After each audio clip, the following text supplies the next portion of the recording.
talaga yung perfect resource person natin Tama. para sa ating hearing ngayon. Kasi yung iimbestigahan natin, Das, paano ba magmahal ang mga Koreano? Ayan. Korea kasi, I like you, you like me, couple na.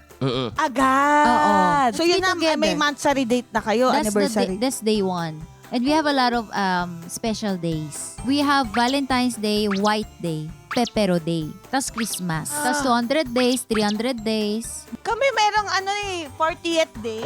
No?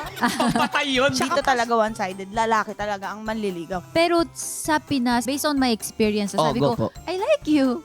And then sabi niya, oh, I like you too. Sabi ko, "Oh, wala.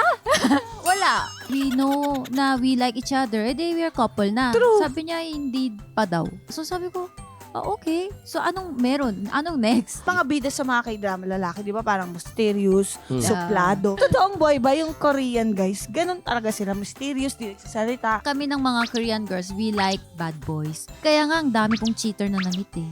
Ay. Na Korean. Koreans. Ko- Tequila. Hearing na. Podcast For honor! Nandito siya para mag heart-to-heart talk kayo. Ha? Ano ba talaga yung nangyari sa inyo ni Ate Cha? Feeling ko kasalanan ko yan. Available sa YouTube channel ng Yulon, Spotify at Apple Podcasts. Naka-live stream din po kami kada Sabado ng gabi sa Yulon. Pagkatapos ng Pipita Manaloto.